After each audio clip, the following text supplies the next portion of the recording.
Hey there, it's Wayfair here, where delivery and setup are as easy as a few taps on your phone. You're relaxing in an old hammock, scrolling Wayfair's app, when you spot it, a brand new patio set.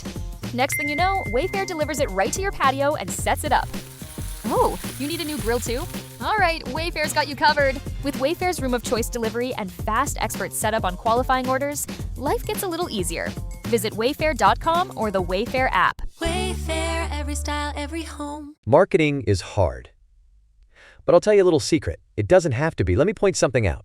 You're listening to a podcast right now, and it's great. You love the host. You seek it out and download it. You listen to it while driving, working out, cooking, even going to the bathroom. Podcasts are a pretty close companion. And this is a podcast ad. Did I get your attention?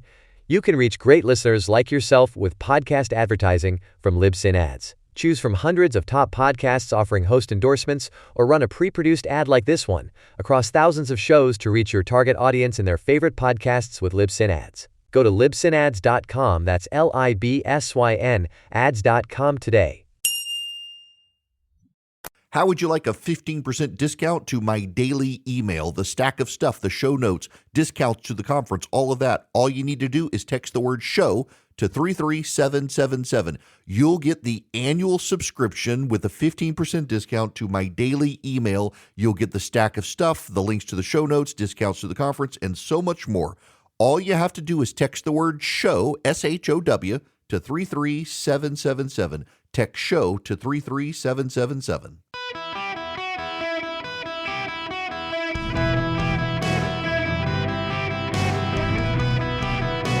Welcome to the Eric Erickson Show podcast, Hour 3.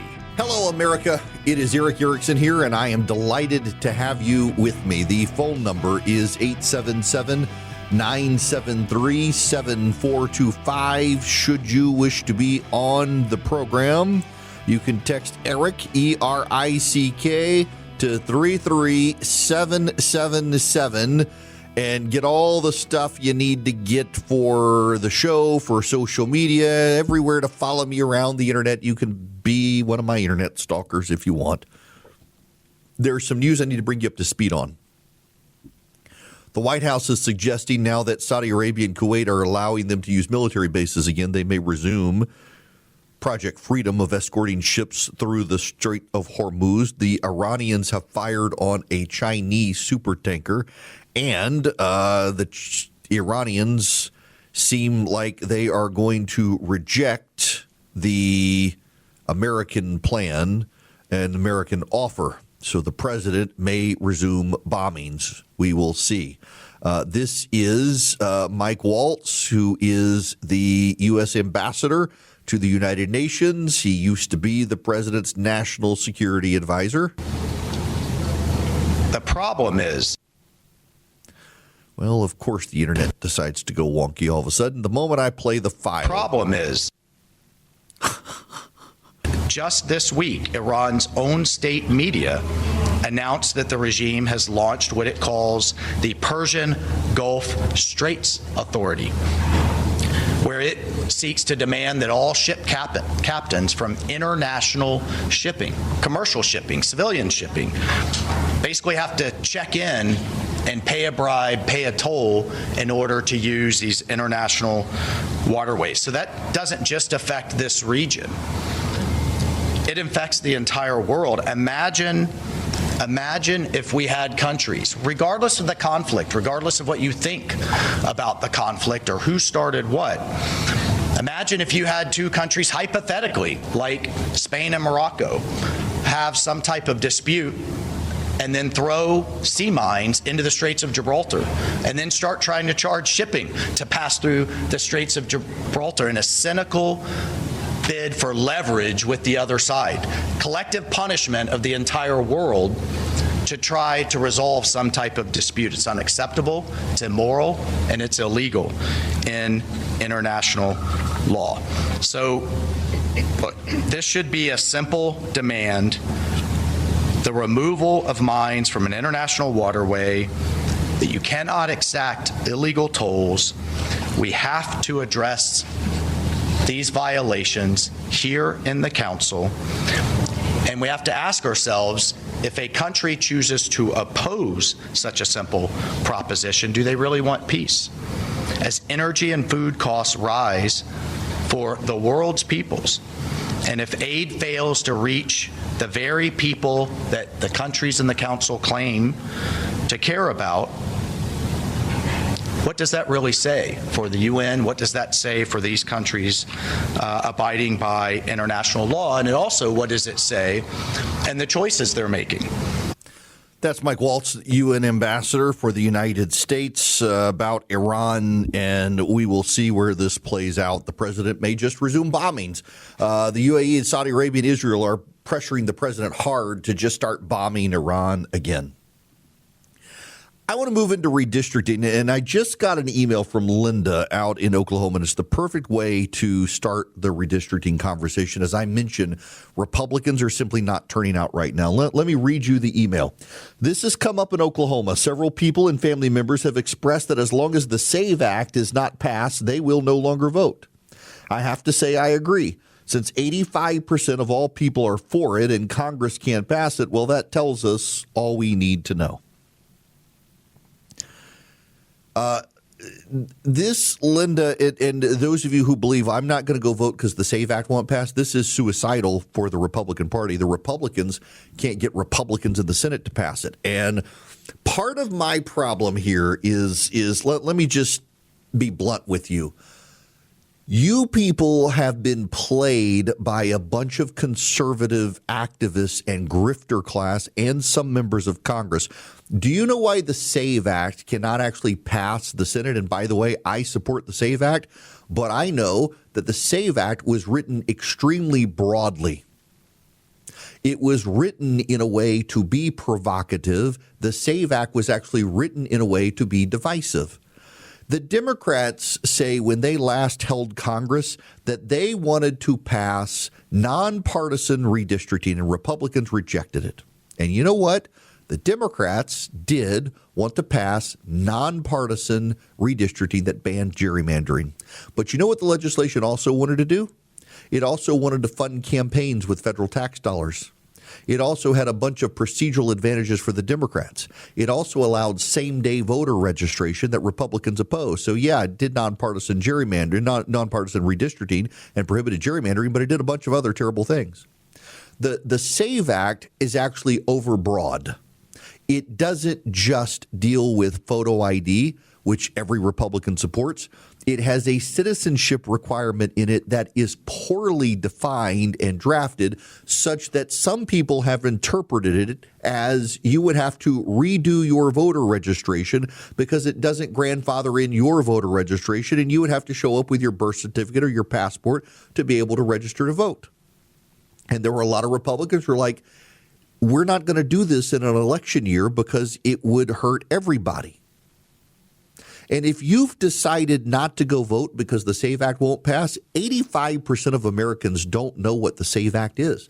And if you're quoting that 85% of Americans support the SAVE Act, you've been played as badly as some of these people who believe the Candace Owens and Tucker Carlson nonsense. You've been lied to.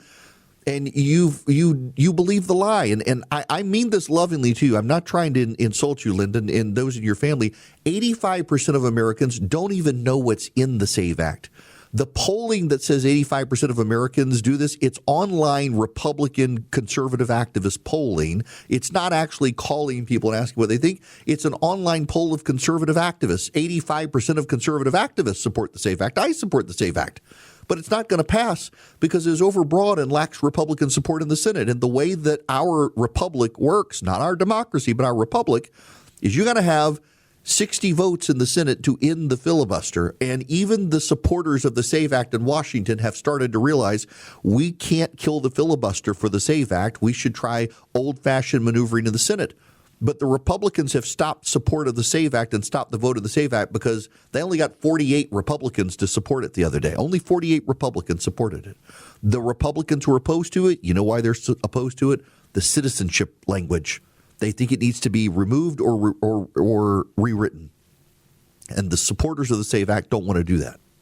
In fact, If you were to pass a simple piece of legislation, and this is, by the way, part of my frustration with conservatives in D.C., is they always lament the overbroad legislation in Washington, the omnibus bills, the 5,000-page immigration bills, all that sort of stuff. If you just passed an act that said you have to show government-issued photo ID to vote, that would pass the United States Senate. Isn't that what you want? You want photo ID? That would pass the House and that would pass the Senate. But that's not what the SAVE Act does. The SAVE Act is much more expansive, and it can't get Republican votes. So if you've decided not to go vote for Republicans because they're not giving you the SAVE Act, and you're saying 85% of people want the SAVE Act, you've been lied to and you've believed the lie. Most Americans have no idea what the SAVE Act is or what's in the SAVE Act. Conservative activists do. And if you've decided you're not going to go support Republicans because they're not going to pass your SAVE Act that you want, what you're saying is you would rather the Democrats be in charge. So if Clarence Thomas or Sam Alito, God forbid, die next year, you're going to have a Supreme Court swing to the left. You're saying that you are fine with Democrats in charge because of this one piece of legislation you want. And before you at me and say, we'll never win again without the SAVE Act, you just won in 2024 without the SAVE Act. Donald Trump won the popular vote in 2024. The SAVE Act did not exist. Donald Trump won the popular vote in 2024. The Republicans nationwide, they had got the House and the Senate, and they didn't have the SAVE Act. So what has changed for you to believe that Donald Trump is now in charge of the FBI, Homeland Security, the Department of State, the Department of Justice, the Department of Defense? He's the president. We got a Republican vice president, a Republican Senate, a Republican House, a majority of Republican state legislatures, a majority of Republican governors in this country, and somehow someone has convinced you the Republicans will never win again without the SAVE Act when they won 2 years ago without the SAVE Act. So what's changed? What's changed? I would suggest to you what's changed is the grifters are trying to play with your emotions. And the news that you are listening to is trying to play with your emotions. And what they're doing is they are trying to suppress the Republican vote. There are a lot of people in Washington in the conservative movement who don't actually want to lead. They want to be in the minority because if they're in the minority, they can throw stones. They don't have to come up with legislation. They don't have to come up with a majority vote. They would rather be in the minority. And so they're convincing really great Americans like Linda and her family, real patriots in Oklahoma. They're convincing them, don't go vote for Republicans because they won't pass this thing. And if we don't pass this thing, we're never going to win again, but pay no attention to how we won 2 years ago without it.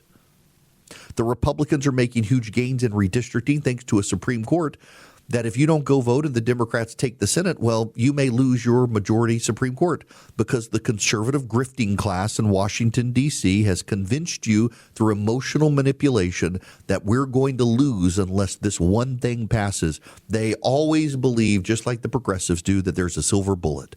If you just pass this one thing, we'll never lose again. You know what would really help is if you turned out and saved the Republican House and Senate and the Republicans can redistrict at the state level so you can shore up your numbers for the 2030 census. Because in 2028, the Democrats are going to be rabid progressives again, and the rabid progressive Democrats are probably going to lose the presidency. And if you keep the House and Senate now, the odds in 2028 is you'll preserve them through that election. And you'll get to 2030, and the Republicans will be in charge of the United States Census. In 2020, you got to remember, the Republicans were in charge of the census, but the Biden administration got it in January 2021, and they're the ones who processed the data. If you don't go vote for the GOP because you're mad about the SAVE Act, you've cut off your nose to spite your face. It's not a wise protest. A majority of Americans have no idea what's in the SAVE Act. Don't be emotionally manipulated by the conservative grifter class who want you to send them money and convince you that but for them we would lose everything. They want you emotionally manipulated. They want to be in the minority. Just like there's a group of progressives who always want to be in the minority because it's easier to throw rocks when you're in the minority. There's a group of conservatives who want to be in the minority. It's easier to go on Fox News and fundraise and make money when you're in the minority. You never have to lead. You just get to complain about the other side. And so many of these people want to be in the minority. They don't like being in the majority. They've tried to obstruct the majority. They've tried to obstruct Donald Trump's agenda already in the House and the Senate. Again, I say this as someone who is totally fine with the SAFE Act, but I'm not fine with abandoning the filibuster to get it passed. And I recognize that there are actually a lot of legitimate complaints from Republicans about the way the SAFE Act was drafted. And the sponsors, some of whom are actually really close personal friends of mine, they didn't address those changes in the SAFE Act. If they came back tomorrow with a piece of legislation that just said you've got to show photo ID in the general election, you got to show a pre-existing photo ID in the general election, that would pass the House and the Senate. You get the Republican votes for it. You get the House votes for it. You get some Democrats in the Senate overcome the filibuster. But that's not what's at play here. It's a much more complex piece of legislation. And you can't get the Republican votes in the Senate. If you've decided to take your football and go home because the SAFE Act can't pass, I hate that for yourself, because what you're doing is you're setting the Democrats up to win. And you'll never get the SAFE Act with the Democrats. Not only will you never get the SAFE Act with the Democrats, they will undo some of the many great things you want done. And again, I say this with all due respect. I think you've been emotionally manipulated if you've decided you can't go vote for the GOP because they won't pass the SAFE Act. I think you've been emotionally manipulated by a bunch of people who profit when the GOP is in the minority, because they get to throw rocks and don't have to lead. They don't have to come up with ideas. They just get to complain about the Democrats without being in the majority to say, why don't you do this? You're in the majority. There are too many people in Washington, D.C., frankly, on both sides of the aisle, but a lot of them in the Republican Party and the conservative movement these days, who benefit most by having the fewest benefits in D.C.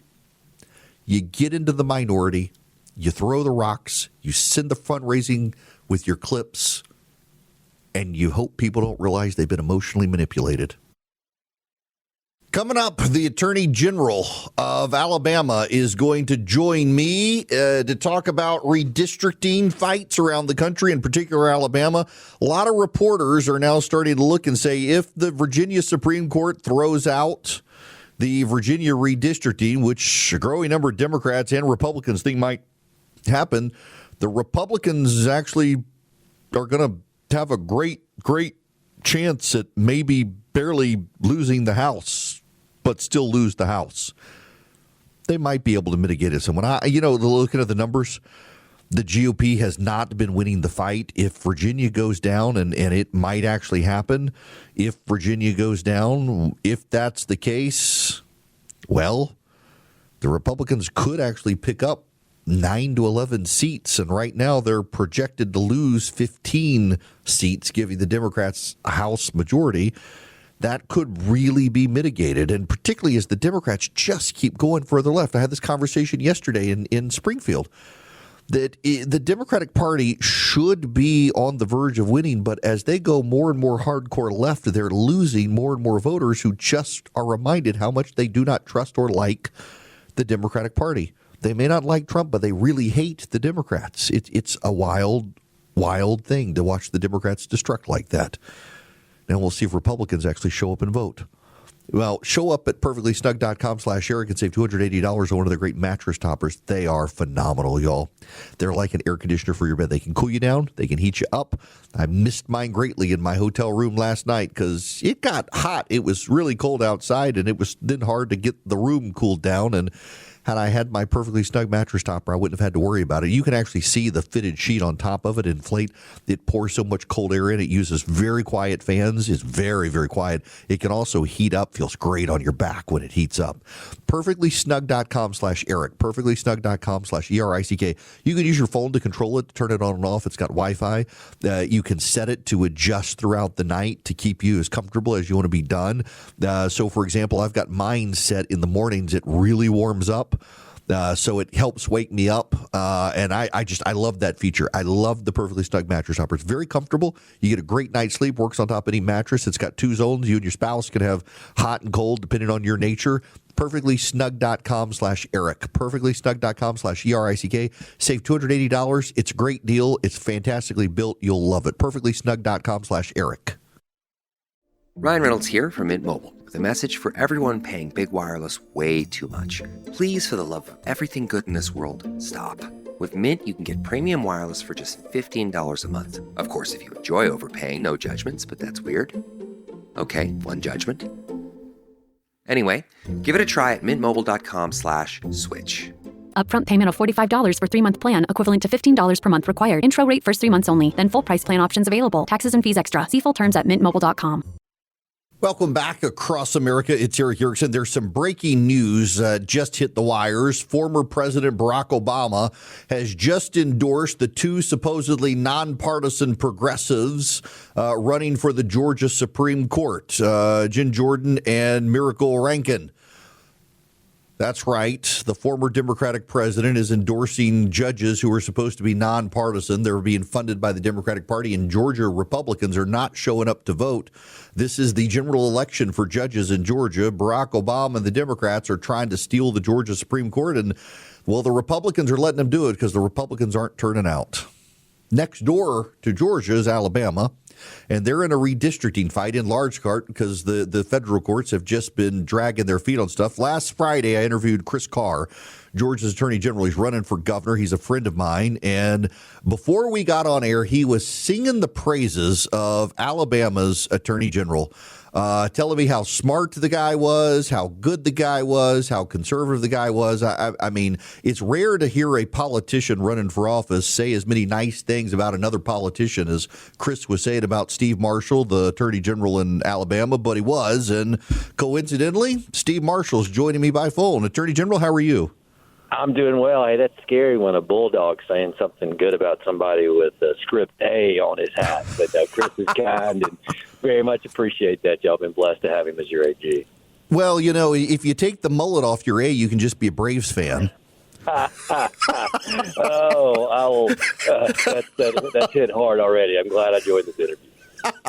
Listen, I've been wanting to talk to you about this because, you know, like I was in Missouri yesterday, was talking to one of the Republican lawyers out in Missouri about they're running up against Purcell perhaps in their redistricting effort like Georgia is. Our early voting started, and so probably anything we do can only be 2028. But you guys are in a really odd situation that you've got pending court cases on redistricting, so you're diving back into it. Can you explain just the legal landscape that's allowing you guys to get back into redistricting and what you're doing?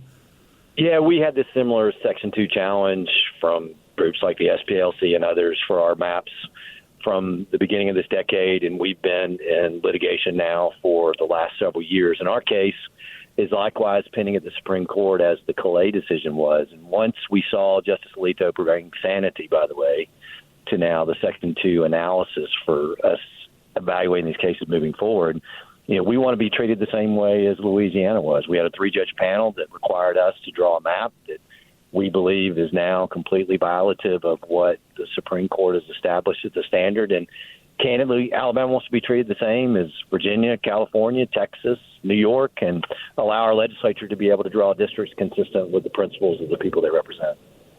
So, I mean, so Purcell stands basically for the proposition that once the election's underway, you can't stop and change the rules. But had you guys started early voting before the legislature wanted to reconsider redistricting? Yeah, we don't really have technically early voting. What we do have is absentee ballots that can be cast in somewhat of a similar way. And so that's why our legislature is meeting this week in special session that is going to give the governor, if we have the injunctive relief removed, by either the 3-judge panel or the Supreme Court, for us to be able to push back our primary elections. And we think that based on conversations with our Secretary of State that we have the ability to do the election in a timely way, but also consistent with the concerns about Purcell, give voters a full understanding of what's going on. Now, you've also, in fact, I put this in my show notes, though, for people who subscribe, you can see it. I list as my must read. You've got an op-ed in the Wall Street Journal to end racial gerrymandering. Congress needs to act. And you point out how in the 1980s, Congress muddied the water on the Voting Rights Act. And Congress has kind of passed the buck to the Supreme Court and trying to let the Supreme Court do stuff that probably Congress should do when it comes to redistricting. Yeah, I think we've waited far too long as conservatives to let the court solve our problems as opposed to, in fact, letting Congress do what they're supposed to do is legislate. To the extent that we've seen abuses of the Voting Rights Act. And look, redistricting was not even in the equation of a Section 2 claim until the 1990s, more than 30 years after the Voting Rights Act was passed. And when we see liberal judges expanding remedies and expanding the law, I think conservatives in Congress have a responsibility to be able to act. And right now, we need to right-size how the Voting Rights Act is evaluated. We need to set out the principles that can be used for redistricting. Because, I mean, look, if you look what's taking place in Virginia, the ability they had to be able to draw the districts in their way completely abandoned what has been historically how it is that we're supposed to draw. Republicans at least are staying adhered to keeping communities of interest together, to not break up political subdivisions. But the left is so strong in trying to push this agenda. I think it's important for us to allow Congress to be able to stop it in its tracks. Now, you mentioned that, and it is kind of interesting to me, and kind of wild, actually, that when you look at the redistricting, whether it's Virginia or Illinois, New York, how the Democrats have to stretch out their communities of interest definition to wrap all the way across states and get rural areas inside urban areas for the Democrats to be able to be in charge. When you look at redistricting in the South, including the proposed maps in Alabama, the very few counties get broken apart. Communities of interest stay together. It seems like the natural shift to Democrats in urban enclaves has put them at a natural disadvantage, and yet now they're screaming about it. No, in fact, the judicial remedy that we have in Alabama connects, and you can appreciate this being a neighbor, our Gulf Coast with our Wiregrass area, which means you have to drive across the state of Florida if you're representing that district to be able to see your people. There's no link between the economies of those areas. There's no historic connection between them, but yet in order to draw a district where race was the predominant issue for the court in looking at how it was drawn, they had to pull these areas together. That's completely inconsistent with what we've done historically. And look, I hear a lot of gnashing of teeth among Democrats about what we're doing here in Alabama, saying that somehow or another we're taking away representation.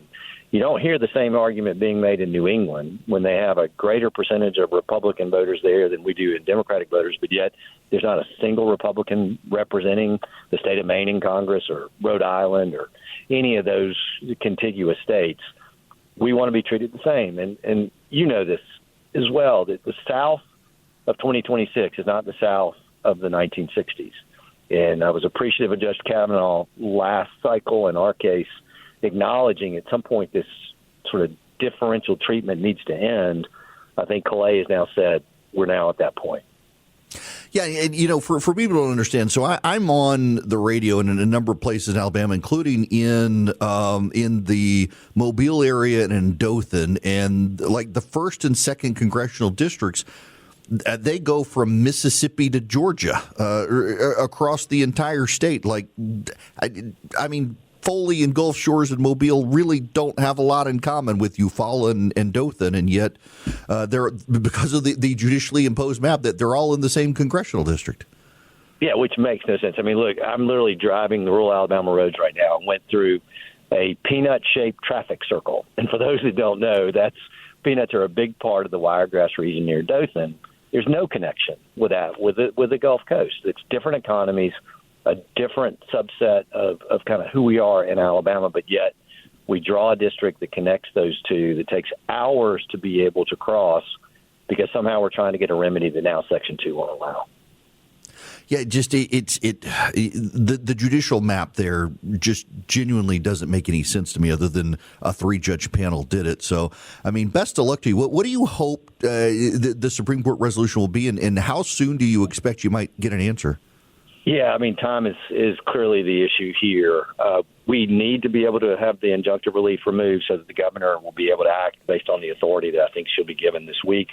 But we're staring down a May 19th primary. And so, time is of the essence. We do think that we can satisfy the court's concerns about the Purcell arguments about the amount of time that we still have to be able to conduct it.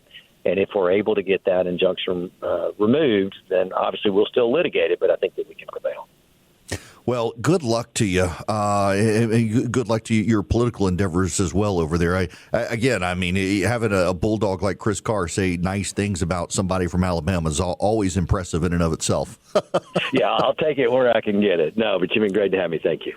Thank you very much. Steve Marshall is the Attorney General in Alabama, driving through Dothan. Those of you in Dothan listening right now, your Attorney General, those of you down in Daphne and Mobile. For those of you who don't understand, again, and I bring this up so much lately, I hesitate to do it. It sounds like a broken record, but it's actually a very big deal, and you have to understand it. And you've heard a lot of grifters out there complaining about Georgia and Georgia not being able to redistrict. I see a lot of Republicans nationwide attacking the governor of Georgia over not doing redistricting. There is, like the Attorney General in Alabama is pointing out, there is a unanimous Supreme Court decision from 2006. It's a per curiam decision, actually. They didn't sign their name to it. Justice Stevens, I think at the time, it did a concurrence to it. But essentially, it is unanimous. And what the Supreme Court said in this 2006 Purcell decision that keeps coming up and keeps being mentioned, including by the Attorney General of Alabama, is that when an election has begun, you cannot freeze the election and change the rules. The case came from Arizona, where Arizona passed voter ID. Early voting had begun in Arizona, and the state decided to implement voter ID even after people had already started voting early voting.